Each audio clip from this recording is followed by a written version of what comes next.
अस्सलामुअलैकुम नाज़रीन, मैं मोहम्मद असलम हुसैन सियासत की ख़बरों में आप सबका इस्तकबाल करता हूँ। आज 20 अगस्त 2024 है। इस्लामिक तारीख के हिसाब से आज 14 सफ़र 1446 हिजरी है। पेश है आज की कुछ अहम खबरें। मुल्क की कई रियासतों में आज मंगल की सुबह बारिश का सिलसिला जारी है। मुल्क के दारकूमत दिल्ली में आज मंगल की सुबह तेज बारिश ने कई इलाकों को ज़ेर-ए-आब कर दिया है। नेशनल कैपिटल के मिंटो रोड पर पानी जमा होने के सबब गाड़ी सवारों को मुश्किलात पेश आ रही है। मिंटो रोड पर एक ऑटो रिक्शा पानी में डूब गया है तो कहीं बारिश की वजह से ट्रैफिक जाम का मसला भी पैदा हो गया है। दिल्ली के साथ साथ उत्तर प्रदेश के नोएडा सिटी में भी बारिश का सिलसिला जारी है। राजीव गांधी हिंदुस्तान के 7वें वज़ीर-ए-आज़म थे और उन्होंने 1984 से 1989 तक वज़ीर-ए-आज़म के तौर पर कौम की खिदमत की। हर साल 20 अगस्त को इनका यौम पैदाइश सद्भावना दिवस की शक्ल में मनाया जाता है। आज 20 अगस्त को राजीव गांधी का 80वां यौम पैदाइश है। कांग्रेस सदर मल्लिकार्जुन खड़गे, राहुल गांधी, वज़ीर-ए-आज़म नरेंद्र मोदी में दीगर मुल्क के कई अहम लीडरों ने इन्हें खिराज अकीदत पेश किया है। कांग्रेस लीडर राहुल गांधी ने वीर भूमि में साबिक़ वज़ीर-ए-आज़म राजीव गांधी को इनकी यौम पैदाइश पर फूल चढ़ाकर खिराज अकीदत पेश किया। वज़ीर-ए-आज़म नरेंद्र मोदी ने सोशल मीडिया प्लेटफॉर्म एक्स पर साबिक़ वज़ीर-ए-आज़म राजीव गांधी की यौम पैदाइश पर एक ट्वीट करते हुए इन्हें खिराज अकीदत पेश किया। जम्मू कश्मीर के पूंछ इलाके में आज मंगल की सुबह ज़लज़ले के शदीद झटके महसूस किए गए। मालूमात के मुताबिक यह ज़लज़ला आज मंगल की सुबह तकरीबन 6:45 बजे आया। ज़लज़ले के झटके इतने शदीद थे कि लोग जाग उठे। लोग घरों से बाहर निकल आए, ताहम जानी या माली नुकसान की कोई खबर सामने नहीं आई है। इसकी गहराई 5 किलोमीटर बताई जा रही है।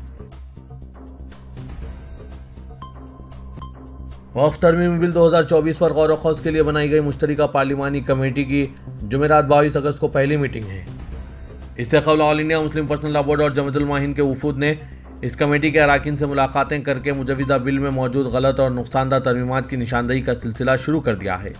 इस सिलसिले में आज मंगल को एक अहम मीटिंग तमिलनाडु के वज़ीर-ए-आला एम.के. स्टालिन से की जा रही है। जॉइंट सेक्रेटरी, डायरेक्टर और डिप्टी डायरेक्टर जैसे अहम सरकारी ओहदों पर IAS अफसरान की जगह लेटरल एंट्री के जरिए बराह रास्त तकर्रुरियों के खिलाफ अब खुद हुकूमत के अंदर से आवाज़ उठने लगी है। मरकजी वजीर और बीजेपी के इत्तेहादी चिराग पासवान ने भी इसकी मुखालिफत करते हुए कहा है कि किसी अगर और मगर के बगैर ये पूरी तरह गलत है। दूसरी तरफ राहुल गांधी ने लगातार दूसरे दिन इस मामले में हुकूमत को आड़े हाथों लेते हुए कहा कि बीजेपी के जरिए मस्क किया गया राम राज्य मुल्क के आइन को तबाह कर रहा है। LJP की सरबराह और मरकजी वजीर चिराग पासवान हुक्मरान मिहाज में शामिल पहले लीडर हैं जिन्होंने खुलकर लेटरल एंट्री की मुखालिफत की है। उन्होंने बताया कि इनकी पार्टी इसके हक में नहीं। LJP लीडर ने यकीन दहानी भी कराई कि वो इस मामले में बीजेपी क़यादत के सामने अपनी बात रखेंगे।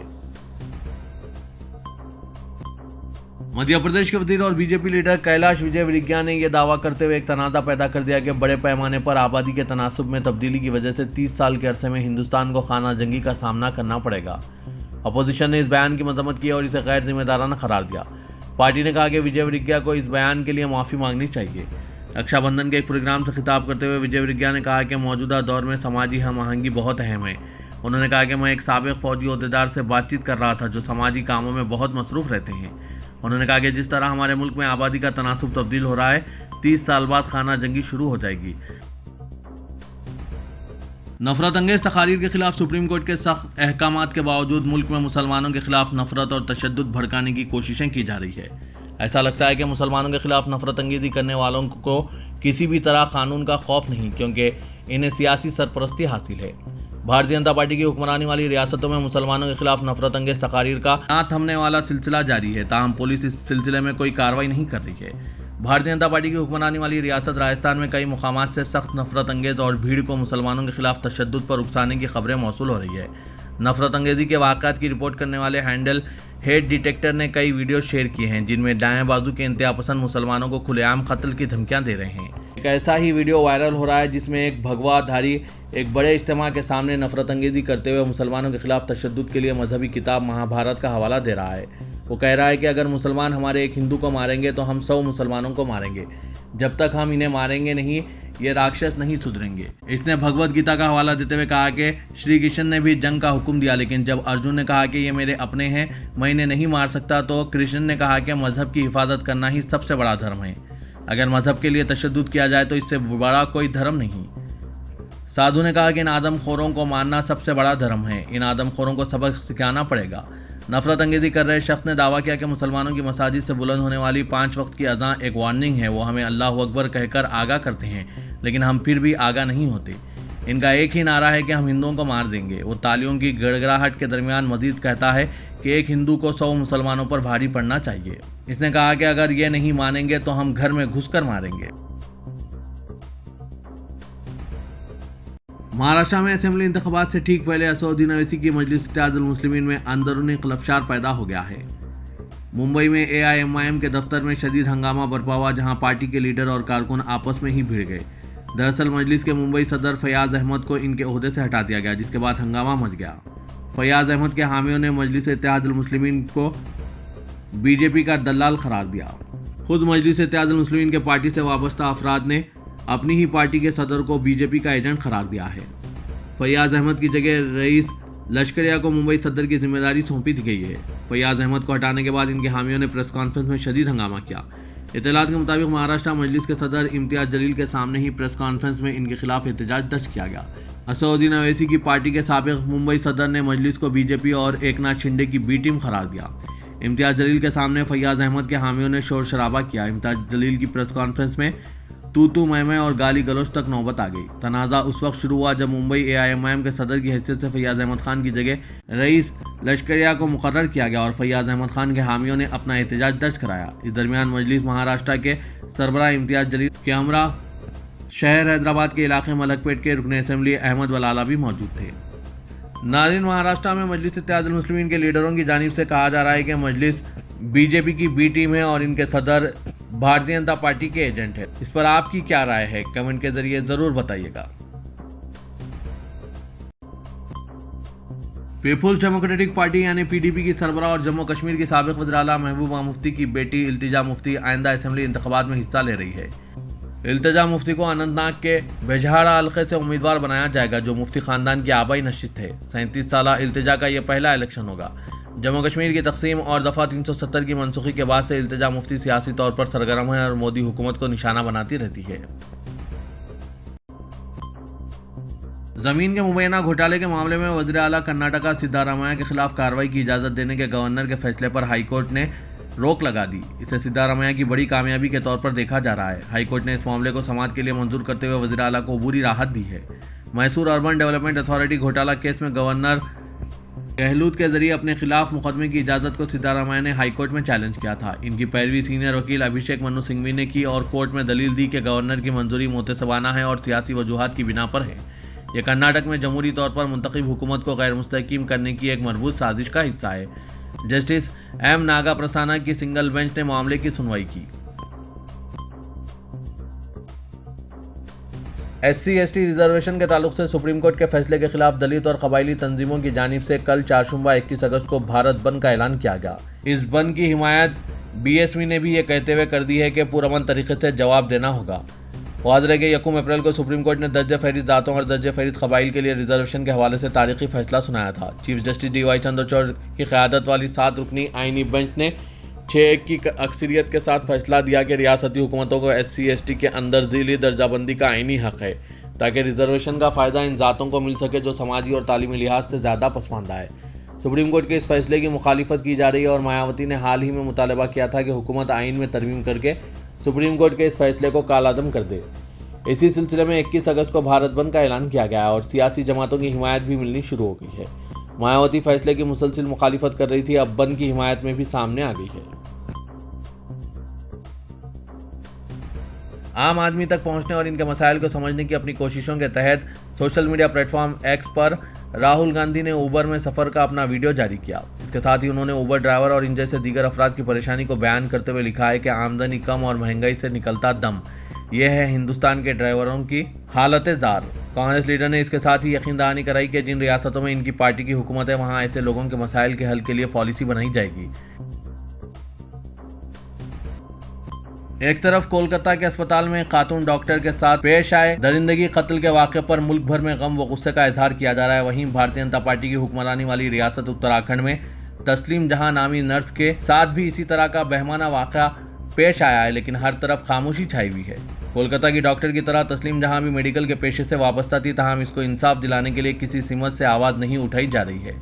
तस्लीम जहां के भाई रफ़ी अहमद ने मीडिया से बात करते हुए उत्तराखंड पुलिस और इंतजामिया पर संगीन इल्जाम आयद किए। उन्होंने बताया कि इनकी हमशीरा उत्तराखंड के जोधरपुर के मोटेरा अस्पताल में काम करती थी। इसके लापता होने पर पुलिस में रिपोर्ट दर्ज कराई गई। पुलिस ने तस्लीम जहां को तलाश करने के लिए कुछ नहीं किया। इसके साथ दरिंदगी और कत्ल का इंकशाफ होने पर पुलिस ने नशे के आदी एक शख्स को, जो पहले चोरी के इल्जाम में गिरफ्तार हो चुका था, इस वाक़े के कातिल के तौर पर पेश करके मामले को हल कर दिया। रफ़ी अहमद ने इल्जाम लगाया कि पुलिस असल मुलजिमीन को बचाने की कोशिश कर रही है। उन्होंने बताया कि तस्लीम जहां जिस्म से सभी आज़ाद तक निकाल लिए गए और शिनाख्त मिटाने की कोशिश की गई। उन्होंने बताया कि तस्लीम लापता होने के बाद अस्पताल इंतजामिया ने इनकी कोई खबर नहीं ली है। खतरनाक मंकी पॉक्स अफ्रीका के बाद हिंदुस्तान के पड़ोसी मुल्क पाकिस्तान में भी दस्तक दे चुका है। इस ताल्लुक से हमारे मुल्क में भी तशवीश बढ़ती जा रही है। वर्ल्ड हेल्थ ऑर्गेनाइजेशन पहले ही मंकी पॉक्स को इंटरनेशनल पब्लिक हेल्थ इमरजेंसी का ऐलान कर चुका है। बताया जा रहा है कि 12 से ज़्यादा मुल्कों में मंकी पॉक्स की तस्दीक हो चुकी है। मौजूदा सूरत-ए-हाल के पेश नज़र हुकूमत हिंद भी पूरी तरह से अलर्ट हो चुकी है। वजारत सेहत के ज़राए के मुताबिक मंकी पॉक्स के खतरे के पेश नज़र तैयारियां शुरू कर दी गई है। इसके तहत अस्पतालों और एमरजेंसी वार्ड बनाने और हवाई अड्डों पर एहतियाती इक़दाम किए जा रहे हैं। तेलंगाना के रुकन कानून साज कौंसल जनाब आमिर अली खान ने मरकजी हुकूमत के मुजवज़ा वक्फ कानून को पार्लियामेंट में मंजूरी से रोकने के लिए जामे हिकमत अमली की तजवीज़ पेश की और कहा कि मुसलमानों को इस तहरीक में ईसाई तबके की तायद हासिल करनी चाहिए। हुकूमत के मुशीर बराए अक़लियत व कमज़ोर तबक़ात मोहम्मद अली शब्बीर की जानिब से सेक्रेटरीट में मुनक़िदा मुशावरती इजलास से खिताब करते हुए रुकन कानून साज कौंसल आमिर अली खान ने कहा कि मुल्क में औक़ाफ़ी जायदादों के तहफ़्फ़ुज़ के लिए मरकज़ के मुजवज़ा कानून को मंजूरी से रोकना ज़रूरी है। उन्होंने सवाल किया कि क्या हम मुजवज़ा बिल को कामयाबी से रोकने की हिकमत अमली और ताकत रखते हैं। जनाब आमिर अली खान ने कहा कि वक्फ बिल के खिलाफ हिकमत अमली में इसलिए भी एहतियात की ज़रूरत है कि मुसलमान अगर अपने हक़ के लिए आवाज़ बुलंद करें तो भी इसे शक की निगाह से देखा जाता है। उन्होंने कहा कि बीजेपी की पॉलिसी इब्तिदा ही से ही यही है कि वो किसी एक मसले को पेश ज़रूर करती है, लेकिन इसकी आड़ में एक नया कानून मंजूर किया जाता है। यकसान सिविल कोड की आड़ में तलाक़ सलासा पर पाबंदी का बिल मंजूर किया गया। उन्होंने कहा कि हिंदुस्तान की गैर मुस्लिम आबादी मासूम है और वो इस बात से वाकिफ़ नहीं कि मुसलमान अपने हुकूक़ के लिए जद्दोजहद कर रहे हैं। मुल्क में सबसे ज़्यादा जायदादें मरकज़ी हुकूमत की हैं। इसके बाद ईसाइयों के चर्चेस की जायदादें दूसरे नंबर पर आती हैं। वक्फ जायदादें तीसरे मुकाम पर हैं और बीजेपी हुकूमत का मुजवज़ा वक्फ बिल के ज़रिए मुसलमानों को समाज में अलग थलग करने की कोशिश कर रही है ताकि दीगर तबक़ात की तायद हासिल न हो। ऑल इंडिया कांग्रेस कमेटी के तर्जुमान और मुमताज़ खानूनदा अभिषेक मनु सिंघवी ने तेलंगाना में राज्यसभा की नशिस्त के ज़मीनी चुनाव के लिए कांग्रेस उम्मीदवार के तौर पर पर्चा नामजदगी दाखिल कर दिया। तेलंगाना के वज़ीर-ए-आला Revanth Reddy, deputy chief minister Bhatti Vikramarka, रियासती वज़ीर Uttam Kumar Reddy, Sridhar Babu, P Srinivas Reddy, T Nageswara Rao, AICC general secretary incharge Deepa Das Munshi, अरकान पार्लियामेंट, अरकान असेंबली व कौंसिल की मौजूदगी में अभिषेक मनु सिंघवी ने रिटर्निंग ऑफिसर को पर्चा नामजदगी हवाले किया। रुकन कानून साज कौंसल आमिर अली खान ने अभिषेक मनु सिंघवी की उम्मीदवारी की तायद करते हुए पर्चा नामजदगी पर दस्तखत किए और इसे रिटर्निंग ऑफिसर को पेश किया। राज्यसभा की वाहिद नशिस्त पर अभिषेक मनु सिंघवी के मुत्तफ़िक़ा तौर पर कामयाबी यकीनी है क्योंकि BRS की जानिब से कोई उम्मीदवार खड़ा नहीं किया गया है। तेलंगाना में कांग्रेस हुकूमत अपनी तश्कील के मुख्तसर अरसे के दौरान अवाम में अच्छा तासुर पैदा करने में कामयाब रही है। एक सर्वे में इंकशाफ हुआ है कि रियासत तेलंगाना के 72% अवाम रेवंत रेड्डी की हुक्मरानी से खुश हैं, जिसमें 55% अवाम ने कहा कि रेवंत रेड्डी की हुक्मरानी गैर मामूली है। 7% अवाम ने अपनी राय में बताया कि कांग्रेस की बहुत अच्छी हुक्मरानी है। 10% अवाम ने अच्छी हुक्मरानी होने का तासुर दिया है। तमिलनाडु की अग्नि न्यूज़ सर्विस के सर्वे में यह बात मालूम हुई है। यकम था 10 अगस्त के दौरान pulse of people in Telangana के नाम से एक सर्वे किया गया। रियासत के दही और शहरी इलाकों के 10,000 लोग रेवंत रेड्डी हुकूमत की 8 माही कारकर्दगी पर राय हासिल की गई, जिसमें 72% अवाम ने कांग्रेस हुकूमत की कारकर्दगी पर इत्मीनान का इजहार किया। BRS के MLC व साबिक वजीर मोहम्मद महमूद अली ने वक्फ तरमीम बिल की सख्त मुखालिफत करते हुए कहा कि इस बिल की साबिक चीफ मिनिस्टर KCR और BRS पार्टी सख्त मजम्मत करती है। राज्यसभा में BRS पार्टी न सिर्फ इस बिल की मुखालिफत करेगी बल्कि BRS पार्टी का एक वफ्द बशमुल मुस्लिम कायदीन दिल्ली पहुंचकर जॉइंट पार्लियामेंट्री कमेटी से मुलाकात करेगा और बिल से दस्तबरदारी इख्तियार करने का मुतालबा करेगा। तेलंगाना भवन में एक प्रेस कॉन्फ्रेंस से खिताब करते हुए मोहम्मद महमूद अली ने इन ख्यालात का इजहार किया। इस मौके पर BRS के कायदीन व साबिक सदर नशीन वक्फ बोर्ड मोहम्मद सलीम और मसीउल्लाह खान के अलावा दूसरे कायदीन मौजूद थे। मोहम्मद महमूद अली ने कहा कि वक्फ जायदादों को ज़बरदस्ती हासिल कर लेने के लिए मरकज़ी हुकूमत ने एक मुनज़्ज़म साजिश के तहत पार्लियामेंट में वक्फ तरमीम बिल पेश करते हुए वक्फ कानून में 44 तरमीमात करने की तैयारी कर रही है। हैदराबाद के बोरा मंडी से ताल्लुक रखने वाली एक मुस्लिम खातून ने बीआरएस के कारगुजार सदर तारक रामाराव को राखी बांधी, जिनके गूंगे और बहरे 5 साला बेटे जोहान खान के इलाज के लिए केटीआर ने मदद की थी। केटीआर की मदद से मुस्तफीद होने वालों ने राखी त्यौहार के मौके पर इनके घर पहुंचकर अपनी मोहब्बत और इजहार तशक्कुर करने के लिए ख्वातीन ने राखियां बांधी, जिनमें जोहान की मां भी शामिल है। 5 साल कबल केटीआर ने सोशल मीडिया के जरिए जोहान की समात की पैदाइशी के मसले के बारे में मालूमात हासिल की थी और इसके समात के इलाज के लिए ज़रूरी मदद फराहम की थी। 5 साल की मुख्तलिफ जद्दोजहद के बाद जोहान अब दूसरे बच्चों की तरह सुन और बोल सकता है। साइबराबाद स्पेशल ऑपरेशन टीम ने एक किराने की दुकान में गांजे के चॉकलेट्स फरोख्त करने के इल्जाम में एक नौजवान को गिरफ्तार कर लिया। पुलिस के मुताबिक रियासत उत्तर प्रदेश से ताल्लुक रखने वाला रोजगार की तलाश में शहर मुंतकिल हुआ और आईडीएल बालानगर में मुकीम था। इसने पेट बशीराबाद पुलिस स्टेशन के हुदूद में सुभाष नगर में किराने की दुकान कायम की। मुलजिम आसान तरीके से रुपए कमाने के मकसद से उत्तर प्रदेश से गांजे के चॉकलेट लाकर तलबा और मजदूरों को फरोख्त कर रहा था। वासुगजराई की इत्तला पर मेडिकल स्पेशल ऑपरेशन टीम और पेट बशीराबाद पुलिस ने मुश्तरका कार्रवाई करते हुए किराने की दुकान पर धावा करते हुए वहां से गांजे के चॉकलेट्स के 5 पैकेट जब्त कर लिए और मुलजिम को गिरफ्तार कर लिया। पुराने शहर हैदराबाद में बाज लड़कों की जानिब से गाड़ियों पर करतबबाजी का एक वीडियो सोशल मीडिया पर तेजी के साथ वायरल हो रहा है, जिसमें बुर्का को बदनाम करने की कोशिश करते हुए एक लड़के ने हिजाब पहनकर गाड़ी पर स्टंट किया। आईएस सदन पुलिस स्टेशन के हुदूद में नौजवानों की एक टोली गाड़ियों पर गश्त कर रही थी, जिनमें से एक गाड़ी पर एक लड़का सवार था जो बुर्का पहने हुआ था और गाड़ी चलाते हुए स्टंट कर रहा था। सोशल मीडिया प्लेटफॉर्म पर इस वीडियो को पोस्ट करते हुए बाज़ सारिफीन ने लिखा कि गर्ल्स कॉलेज के करीब इस तरह की हरकत की गई और इसके लिए बुर्के का इस्तेमाल किया गया। बुर्के के इस्तेमाल पर शहरियों ने शदीद बरहमी का इजहार किया। इत्तलात है कि आईएस सदन पुलिस ने इस मामले में मुकदमा दर्ज करते हुए दोनों लड़कों को हिरासत में ले लिया है। नाज़रीन, इन लड़कों की हरकत पर आपकी क्या राय है? कमेंट के जरिए ज़रूर बताइएगा।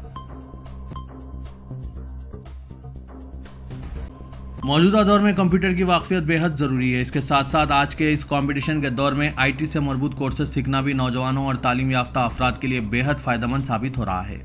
मुल्क की मुख्तलिफ रियासतों के साथ साथ शहर हैदराबाद में आईटी हब मौजूद होने के सबब आईटी से मरबूत कोर्सेज के लिए काफ़ी मांग चल रही है।